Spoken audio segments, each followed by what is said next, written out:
Assalamualaikum warahmatullahi wabarakatuh. Selamat bertemu kembali kelas 12 IPA. Hari ini Ibu melanjutkan materi kita mengenai sel volta, tapi lebih spesifiknya dengan notasi sel atau diagram sel. Jadi yang dimaksud dengan notasi sel itu adalah diagram atau simbol yang menunjukkan komponen-komponen sel volta. Jadi apa saja yang kita gunakan dalam sel volta tadi, cukup kita gambarkan dengan notasi sel saja, orang akan mengerti. Nah, contohnya mengenai sel volta kita yang kemarin. Nah, ini sel volta kita yang kemarin ya, dengan gambar yang seperti ini. Cukup kita tuliskan simbolnya saja, orang akan mengerti. Jadi untuk sel volta yang kita buat kemarin, notasi selnya disepakati seperti ini.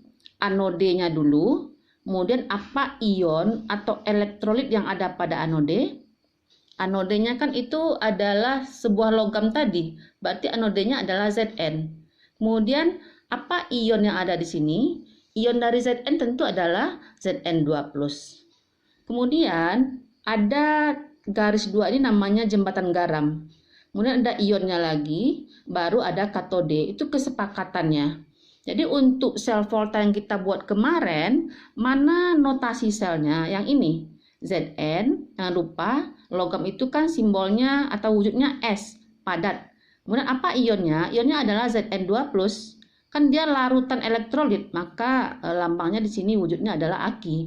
Kemudian yang di sebelah kanannya tentu adalah katode tadi. Apa ion di katode? Cu2+. Ini dia, Cu2+. Larutan elektrolitnya. Berarti simbolnya kembali adalah Ag, larutan. Kemudian apa logam yang kita gunakan pada katode adalah tembaga atau Cu. Logam tentu wujudnya adalah S atau padat.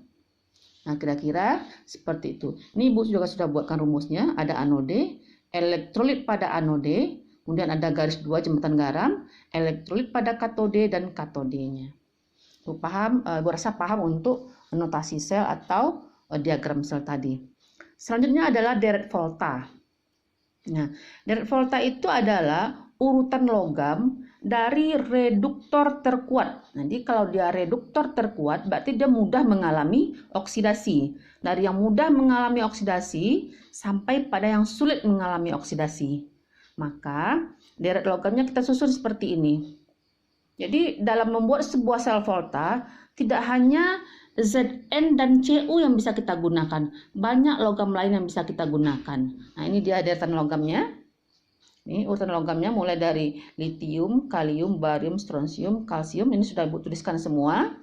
Kemudian ada di bawahnya anak panah. Ini sebenarnya deret volta ini dalam catatan nanti dituliskan satu baris ya. Satu baris panjang sampai ke ujung. Kemudian artinya di sini lagi ada tanda panah. Berarti makin ke kiri dalam deret volta, maka reduktornya makin kuat. Berarti dia makin mudah mengalami oksidasi. Nanti harga E0-nya makin kecil. Harga E0-nya makin kecil. Arti harga E0 itu adalah potensial elektrodanya, kemampuan elektrodanya itu untuk menghasilkan arus listrik makin negatif, makin kecil. Kemudian ada oksidator kuat. Berarti makin ke kanan dia mudah mengalami reduksi atau sukar mengalami oksidasi. Harga E0-nya nanti makin besar. Makin besar ini biasanya bernilai positif ya. Kemudian untuk mengingat atau menghafal deret volta ini harus Ananda hafal. Ya, harus dihafal, dari logam yang banyaknya harus dihafal. Apa caranya? Lihat seperti ini. Jadi ini kan ini ya. Lihat kalau Bapak Sri Kaisar nanti mangkat, Alam, Mandan, Zidan, Kroniveni, Cindy, Koboi Nindi, senang pembagian harta, kerupuk hangus, agak pahit au. Jadi ini yang dari Ibu. Kalau Anda ada punya yang lain boleh, tidak harus seperti itu ya. Kemudian kita lanjut lagi materinya. Nanti ada dua istilah di sini. Potensial elektroda standar itu dilambangkan dengan E0. Bedakan nanti dengan potensial sel standar. Lambangnya nanti adalah E0 sel. Yang pertama dulu, potensial elektroda standar.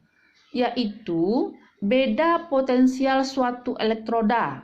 Berarti elektroda tadi adalah logam. Beda potensial logam dibanding terhadap elektroda hidrogen. Potensial elektroda hidrogen itu nilainya adalah 0. Nah, jadi nanti nilai N0 itu nanti ada positif, ada negatif. Kalau harga N0-nya negatif, berarti unsur tersebut terletak di sebelah kiri dalam zat volta. Ya, berarti dia mudah mengalami oksidasi. Kalau nanti harga N0-nya positif, berarti unsur tersebut terletak di sebelah kanan dalam zat volta. Berarti dia mudah mengalami reduksi. Nah, yang mana lagi yang potensial sel standar? Nah, potensial sel standar ini dapat kita hitung nanti berdasarkan potensial elektroda positif dan potensial elektroda negatif. Nah, rumusnya nanti adalah N0 sel sama dengan N0 reduksi dikurang N0 oksidasi. Atau N0 sel itu lebih mudahnya nanti dengan rumus N0 yang besar dikurang N0 yang kecil. Harga N0 itu nanti atau harga potensial elektroda standar pada soal itu diberikan. Nah, sekarang kita lihat contoh soal. Nah, Bu punya contoh soal. Suatu sel volta, jadi suatu sel volta ini dibuat dari elektrodanya adalah timah dan aluminium. Timah itu lambangnya Sn, aluminium itu lambangnya adalah Al. Jadi tidak harus Cu dan Zn, tidak harus itu. Dari banyak deret volta yang tadi yang Bu berikan, Anda bisa bikin sel volta dengan menggunakan logam-logam yang ada di sana. Tentu ada aturannya ya enggak. Mana yang terletakkan sebagai oksidasi di anoda, mana yang terletakkan sebagai reduksi di katoda. Jadi kita harus tahu mana yang kutub positifnya, mana yang kutub negatif.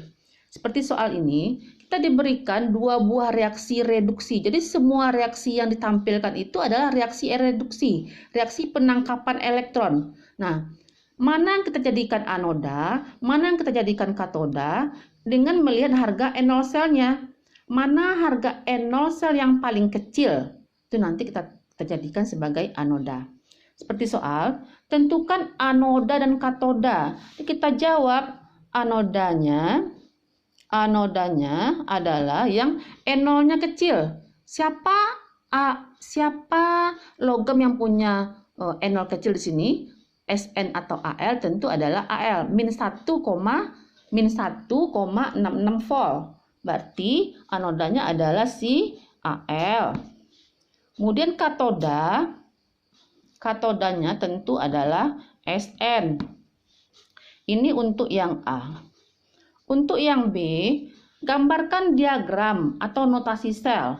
Kita sepakati tadi untuk notasi sel itu yang pertama adalah elektroda yang ada pada anoda. Berarti siapa elektroda yang ada pada anoda?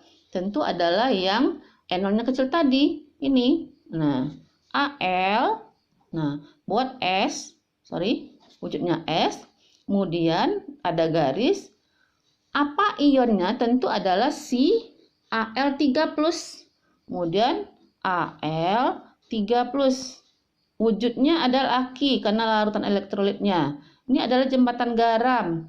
Kemudian lagi, apa elektrolit yang ada pada Sn? Atau ada apa ionnya? Tentu Sn2+. Sn2+ di sini. Kemudian garis lagi. Kemudian apa logamnya? Tentu timah. Sn. S di sini. Di sini tadi adalah Aq. Selesai. Yang B. Kemudian yang C, bagaimana arah aliran elektron dari anoda ke katoda? Nah, berarti dari siapa ke siapa? Dari Al ke Sn. Soal berikutnya, tuliskan reaksi sel. Tuliskan reaksi sel. Nah, reaksi sel artinya apa reaksi yang terjadi pada anoda atau reaksi oksidasi.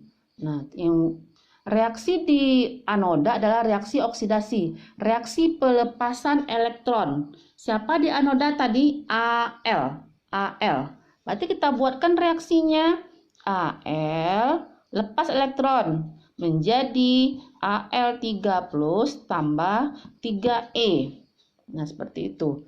Nah, dari mana kita tahu berapa E-nya? Ini kan diberikan reaksi. Al3 plus tambah 3E menjadi Al. Tinggal kita balik. Nah, ini kan reaksi reduksi. Kalau kita balik, maka dia menjadi reaksi oksidasi. Sudah selesai reaksi di anoda.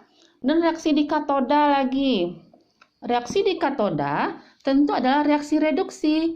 Tidak usah lagi dibalik, ambil. Reduksi itu kan berarti penangkapan elektron. Berarti menjadi SN2 plus tambah 2E menjadi SN. Dah, kita buat garis. Dan perhatikan elektronnya kan belum sama. Seperti reaksi kita kemarin, ini 3, di sini 2, maka ini dikali 2, ini dikali 3. Nampak kan pengalinya? Tinggal kita balik. Kemudian kita buat 2Al menjadi 2Al3 plus tambah 6E.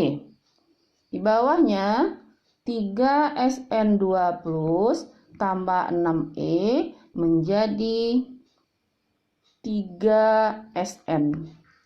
Ya, 3SN2 plus tambah 6E menjadi 3SN. Kita coret. Oke, kita jumlahkan lagi. Maka turunkan 2Al tambah 3SN2 plus menjadi 2Al3 plus tambah 3SN. Maka inilah yang reaksi sel. Ini reaksi selnya. Ini reaksi sel. Ini reaksi sel ya. Nah, yang baris yang di bawah ini adalah reaksi sel. Jawaban dari yang D. Kemudian yang E, hitung potensial listrik yang dihasilkan sel. Hitung potensial listrik. Tinggal kita buat N0 sel sama dengan N0 yang besar dikurang N0 yang kecil. Tidak usah dirubah-rubah ini. Tinggal diambil mana yang besar, mana yang kecil. Tentu yang besar adalah min 0. Min 0,14 dikurang. Nah, kurang min 1,66. Tentu jadinya min 0,14 ditambah 1,66. Maka dia menjadi positif 1,52. Kalau hasilnya positif, berarti reaksi ini berlangsung. Berarti sel volta yang Anda buat itu betul. Tapi kalau hasilnya negatif, berarti N0 selnya negatif itu berarti reaksi tidak berlangsung. Berarti sel volta yang Anda buat tidak berhasil. Oke, demikian saja. Terima kasih. Assalamualaikum warahmatullahi wabarakatuh.